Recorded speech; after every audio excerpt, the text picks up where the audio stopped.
İsrail lanetullah! İsrail lanetullah! La ilahe illallah! La ilahe illallah!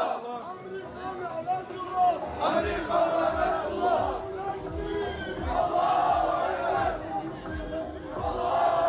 La ilahe illallah! La ilahe illallah! La ilahe illallah! Tekbir! Tekbir! Allahu Ekber! Abi gel.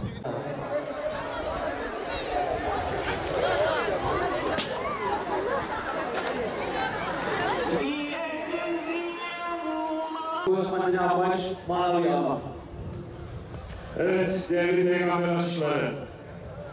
Direniş önderi Peygamber Efendimizin mücadelesini, yılmamasını, azmini, bunları sabrın sonu selamet olduğunu çağrıştırıyor. Tek başına başlayıp büyük bir ordu kurmasını, inşallah bize de inşallah nasip olur Filistin direnişini temsil etmesini. Bu tarz etkinlikler de inşallah bize o cihat ruhunu aşılar. Böyle etkinliklerin devamını diliyoruz inşallah. Çocuklarımıza küçük yaşlarda buralara getirip o bilinç altlarına onları yerleştirmeyi düşünüyoruz. Hayırlara vesile olsun, yapanlardan da vesile olanlardan da herkesten razı olsun inşallah. En büyük görev ümmetin birlik ve beraberlik içinde olması, ümmetin kenetlenmesi, kafirler nasıl kenetlenmişse ümmet daha fazla kenetlenecek, birlik beraberlik içinde olacak. Boykotuna, duasına ve maddi yardımına devam edecek. Ondan sonra Allah'ın izniyle Gazze'miz için, Kudüs'ümüz için, bütün İslam alemi için bu bir müjdedir inşallah. Allah'ın izniyle bütün şey bizim bu Mezopotamya tarafından ayaklanacak Allah'ın izniyle. Ben Mehdi Aleyhisselam'ın askerlerinin buradan çıkacağına iman etmişim. İnşallah öyle de olacak. Çok hayırlı olacak inşallah. Bu tema bize sevgi, barışı, hoşgörüyü, insanların ölmemesi için bu mesajları bize veriyor. Şu anda Filistin'de ölen kardeşlerimiz için, bunlar için duyarlı olmamız lazım.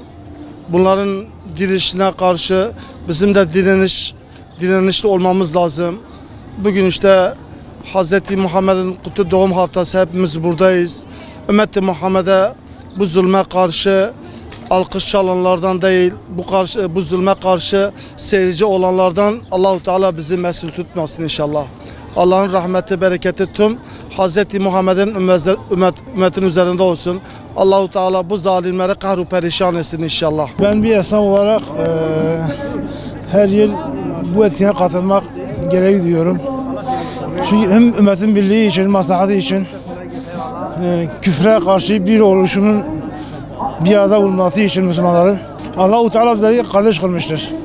Fitne fesadın olduğu bir zamanda, haddi aşığı bir zamanda bugün Müslümanın birlik içerisinde küfre karşı bir ve diri olması lazım. Elhamdülillah bugün Kastam Sokakları görevini yapıyor. Bugün maalesef üzerek söylüyoruz. Bugün ümmet olarak elimiz kolumuz bağlı durumda kalmışız. Bugün görüyoruz küfür eli çalışıyor.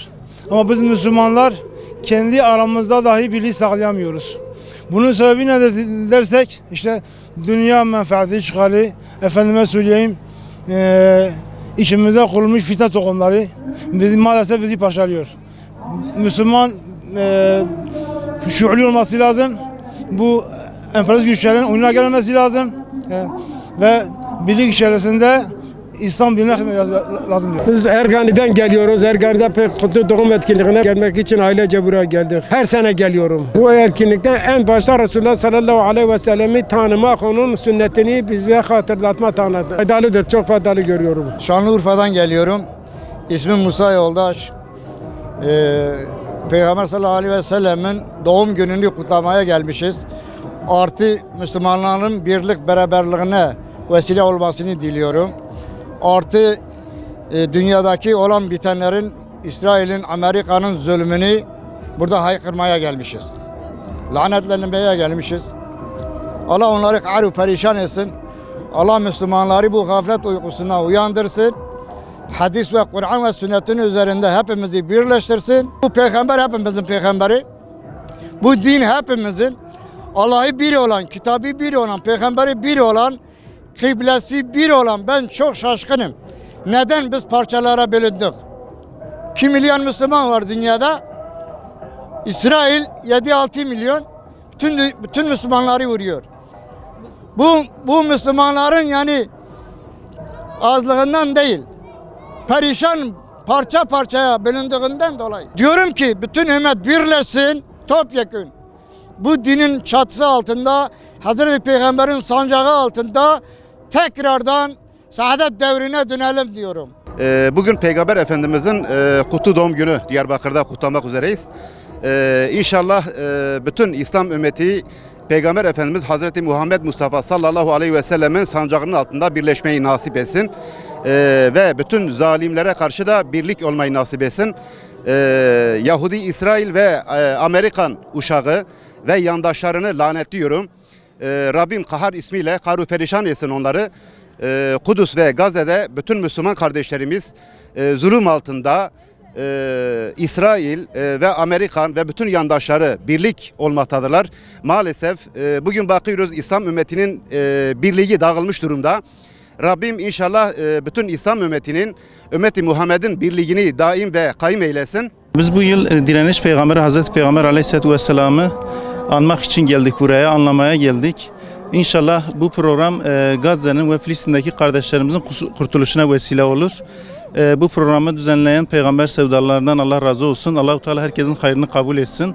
Katılım gösteren herkesten de Allah razı olsun. Tabii ki faydalı buluyoruz bu tür programları. Çünkü bu tür programlar her ne kadar hem dışarıya bir mesajdır hem de buraya gelen bütün Müslümanlar için faydası vardır mutlaka.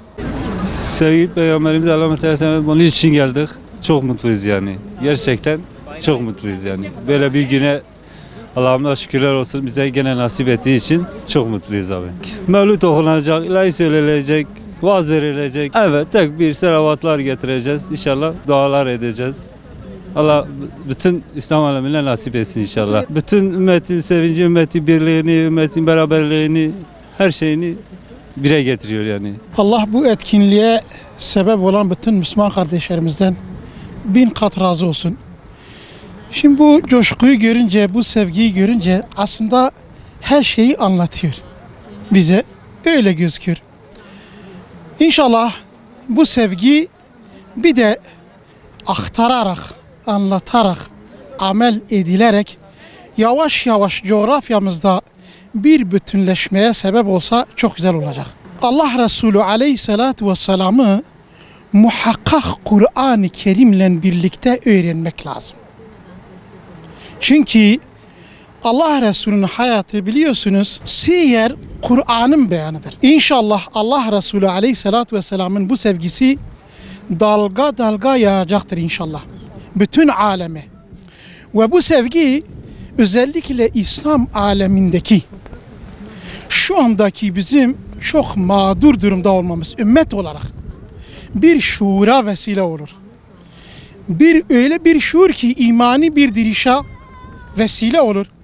Ve bizim bugün buradaki bu coşkumuz, bu sevgimiz Allah Celle Celaluhu Filistin'e gönderecektir. Ve bu bir kıyam olacaktır inşallah. Ergani'den geliyoruz. Hz. Muhammed sallallahu aleyhi ve sellemin kutlu doğum günü için buraya teşvik etmekteyiz. Bu sene biraz üzüntülüyüz diğerlere oranın. Gazze'de, Filistin'de yaşanan korkunç olaylar için. biraz üzüntülüyüz. İnsanlık olsun, kardeşlik olsun, barış olsun, huzur olsun tüm dünyada. Temel inancımız budur, temel duamız budur. Peygamberimizin kutlu doğumu için arkadaşlarla falan hepsi geldik. Biz her sene normalde geliyoruz zaten. Dini temsil etmek için aslında. Dini dünyaya yaymak için, daha güzelleştirmek için. Aslında her senede bir oluyor ama senede birkaç kez olması daha iyi olurdu. Buraya Allah rızası için geldik. Yani bu duyguyu ancak yaşayabilir. Ya ancak buraya gelinmesi gerekiyor. Öyle uzaktan, televizyondan ya da başka bir yerden izlemekle olmaz. Buraya gelinmesi gerekiyor. Yani buradaki atmosfer, motivasyon hiçbir yerde yok. Buraya gelinmesi gerekiyor. Cidden gelinmesi gerekiyor. Tavsiye ediyorum, herkese tavsiye ediyorum. İnşallah herkes buraya gelir.